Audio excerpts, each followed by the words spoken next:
They have banks, they have hospitals, they have universities, they have whatever you want. They have them.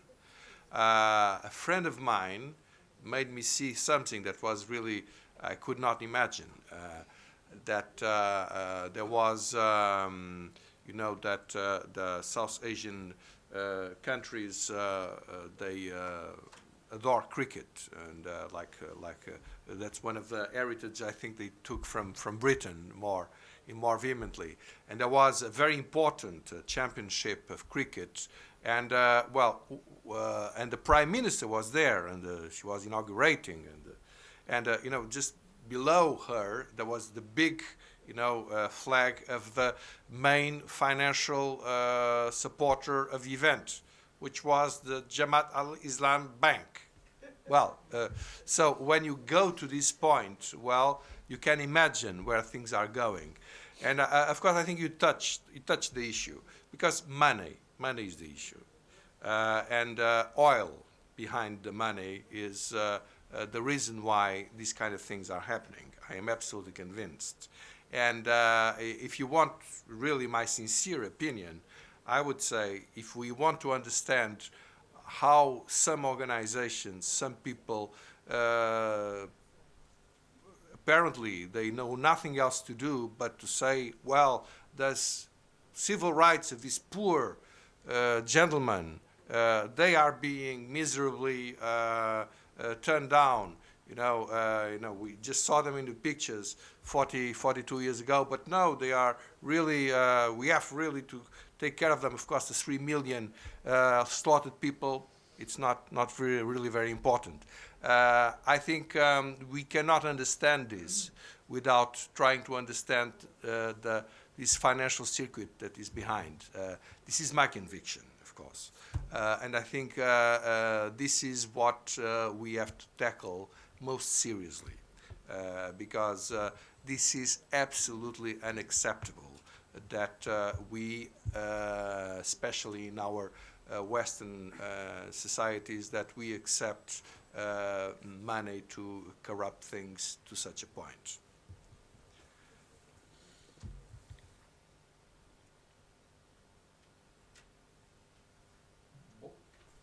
Bon, je ne voudrais pas du tout finir le débat. On a encore quelques minutes. Bien sûr que M. Rock, il fera les appréciations finales qu'il souhaitera faire. Avant de moi-même dire quelques mots, je voudrais savoir s'il y a quelqu'un qui veut soulever une autre question.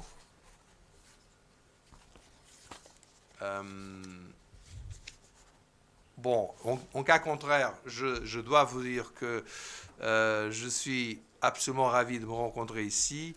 Je voudrais vous remercier à tous votre présence. Tout en particulier, je voudrais dire... Ah, pardon.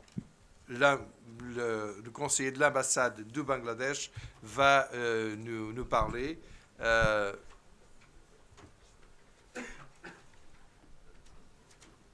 Thank you very much, Excellency. Yes, I think I should at least say a few words, because this is the occasion to do justice and to the organizers as a charge of the affairs of Bangladesh in absence of my ambassador, who is now in business. I mean, he's on official duties in Bangladesh, and to pay actually our tribute from the embassy and from my government, from the people of Bangladesh, to the South Asia Democratic Forum for organizing this it's a very important occasion. Yeah, I remember when this program just commenced, the melodious songs. I had just listened the first time, but when I was just a little boy, I can from my memory I can remember George Harrison's concert. Even the book or the author you mentioned, the Anthony Mascarenhas, I did read part of it when I was just a school student, Legacy of Blood. And just these things just peeped in my mind. One very event when I was just a schoolboy. One day I was invited. Maybe you we give me 2 more minutes. No, it's okay. Just a school student in a very Ramadan day. We were fasting, and we found it very charming even just to practice Islam from the religion from the very boyhood. So one day the student wing of Jamaat Islam, they invited me, and I went there to attend the iftar party, and just without knowing anything. That when I came back to my residence, mother was asking me where I was that time, this time of iftar. I told, okay, yeah, I just attended the iftar party of the Shibir, that for student wing of Jamaat Islam. Oh, you did? Mother said, okay, you do not take your dinner with us tonight. Why? Oh, you are a freedom fighter, I responded her. Well, that was just a invitation from a friend. No, mother said. Well, that night I could not eat anything. But this is this is just not to say that my mother was a freedom fighter, and she is. But and that does not make me any special, because everybody in my country, every mother, every father, who are not the collaborator and who are not the auxiliary force of the brutal military junta that time, they are the freedom fighters. And this is not the matter, how many people they killed, whether the Muslims, Hindus, and 3 million, even did they have right to kill, liquid some, just even 30 people? No, they didn't. And so and I will, and from my government, as a government official and representing Bangladesh here, would would like to have the support of the South Asia Cooperation and their influence on their government, never to support that to any appeal to stop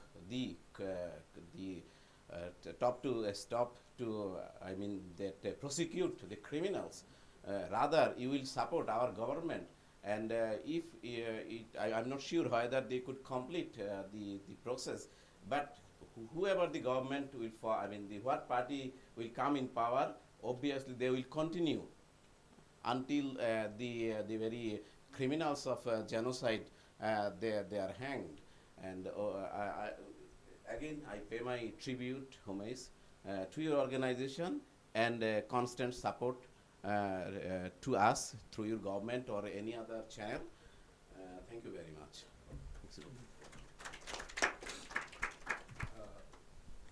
Very, very, very touched by your words. I think that this is really an example that says everything. I actually never heard the story like the one you just told us. And thank you so much for your very kind words. Thank you so much for being here, for accompanying us. From our side, you might be absolutely certain SADF will stand whatever will happen, always with justice for all the people in South Asia. And there is no bigger crime than this one of the genocide that took place in Bangladesh, and we will do what we will be able to give our contribution and to support and to highlight this issue. I think the issue is certainly not over. We will continue, we will press as much as we can, and this is our duty, and we are very thankful that you are here and we can count with your support. I will give the floor for the closing remarks to Mr. Hawk.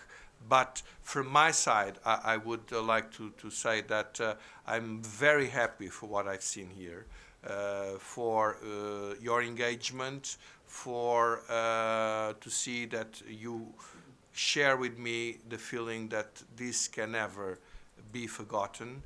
And allow me to say as well that this, in my mind, applies everywhere. And I am very, very much aware, and I followed very much the genocide of, it was just quoted by my dear friend Bedzad of 1988 in Iran. And this is something that is outrageous, and I absolutely support him and think it can never, never, never be forgotten what happened in 1988, 1989. I absolutely share your point of view. We will be very happy in receiving you in different occasions. We are actually, right next week, we are having a different initiative here in Paris as well.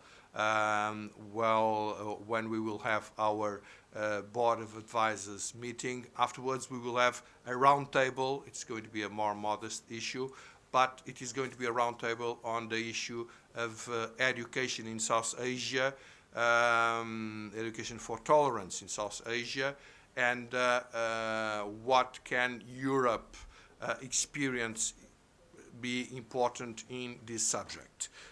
All of you, if you wish, you are invited. It's going to take place in an hotel in Paris. You can contact any of our members of our team that are around here to give your coordinates, and you will receive an invitation to be there. And we will certainly not finish there. We will promote other initiatives. We are thinking very much on this issue, the global issue of women, and of course, within the genocide, the specific chapter of the crimes against women that were perpetrated in Bangladesh. I'm not sure of what we will be able to do here, but for us, France is a very, very important country. Peut-être de le dire en français, c'est peut-être plus utile. Nous sommes très, très engagés sur la France. Nous croyons que la France est un pays charnière de l'Union européenne et on veut au maximum développer notre présence ici. Et nous sommes vraiment ravis de l'accueil de Madame Lindemann et de la présence du Quai d'Orsay entre nous. Et nous sommes tout à fait à votre disposition pour toutes les initiatives qui se rapportent au dialogue politique entre l'Asie du Sud et l'Europe. C'est ça, un grand merci et j'espère à bientôt.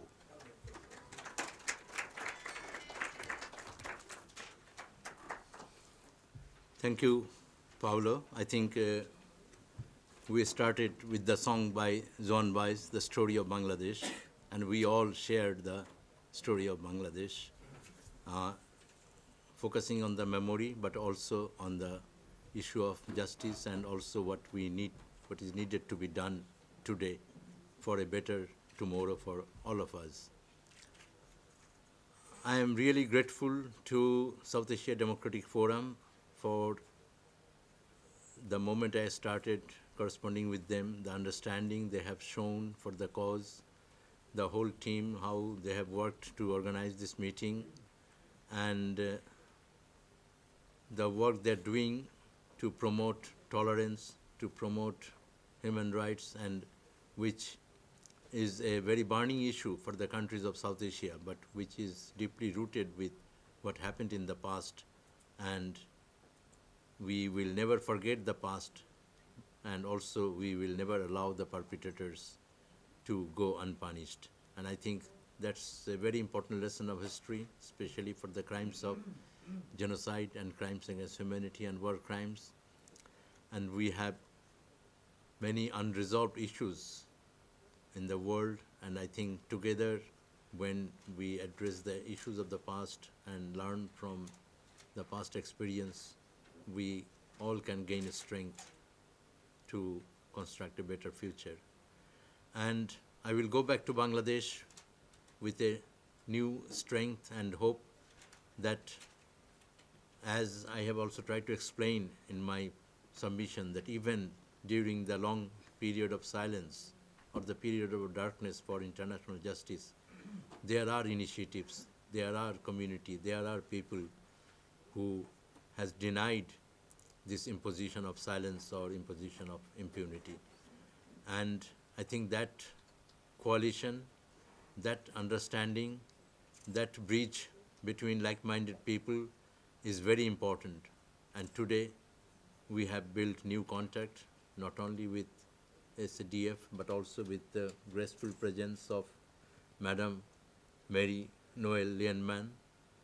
What she said is very inspiring, and the commitment that she carries also inspires us. And also the discussion and the questions that you have raised has broadened our understanding of the problem, and we all can feel that it is not only the past we are addressing, it is a very important question of our present, of the world that we are witnessing in 21st century. With the end of Cold War, there was a hope that we are all moving to a better world, but our hopes were shattered by the elements of hatred, intolerance, and also our failure to live in peace with different identity, with multicultural reality, multi-religious reality. And I think every society has to learn this lesson, and also we have to learn from the society which have addressed the issue more strongly and vigorously. So the genocide of Bangladesh 1971, I think in this meeting we all get the feeling that it is no longer a forgotten genocide. It is a genocide that now Bangladesh is addressing with its own national tribunal, but it's a trial for international crimes, for crimes against humanity, and humanity is also coming forward with its extended hand. I think that is a great inspiring thing for us. That what made Bangladesh possible in 1971, against very serious odds, against all the difficulties, Bangladesh emerged as an independent nation, upholding the philosophy of tolerance, of democracy, secularism, national identity, and a just society. I think that dream has meaning for all of us, and let's make the dream a reality for all of the humanity. And I think this meeting, I am really very proud to be part of this process. And when I will go back to my country, I think I have a lot to share with my countrymen, and also the victims' family, the thousands of victims who are eagerly waiting for this justice process. They will get a new strength, and I think together Bangladesh will make it possible through this tribunal to uphold truth and justice, and also all of us together will bring back the Bangladesh genocide back into the map of the genocides of the 20th century, because we have a lot to learn from that, and we all have to say unitedly no to genocide anytime, anywhere. Thank you all for being part of the process.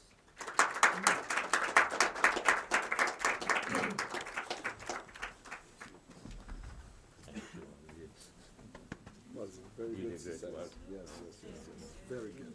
Very good. That's fantastic.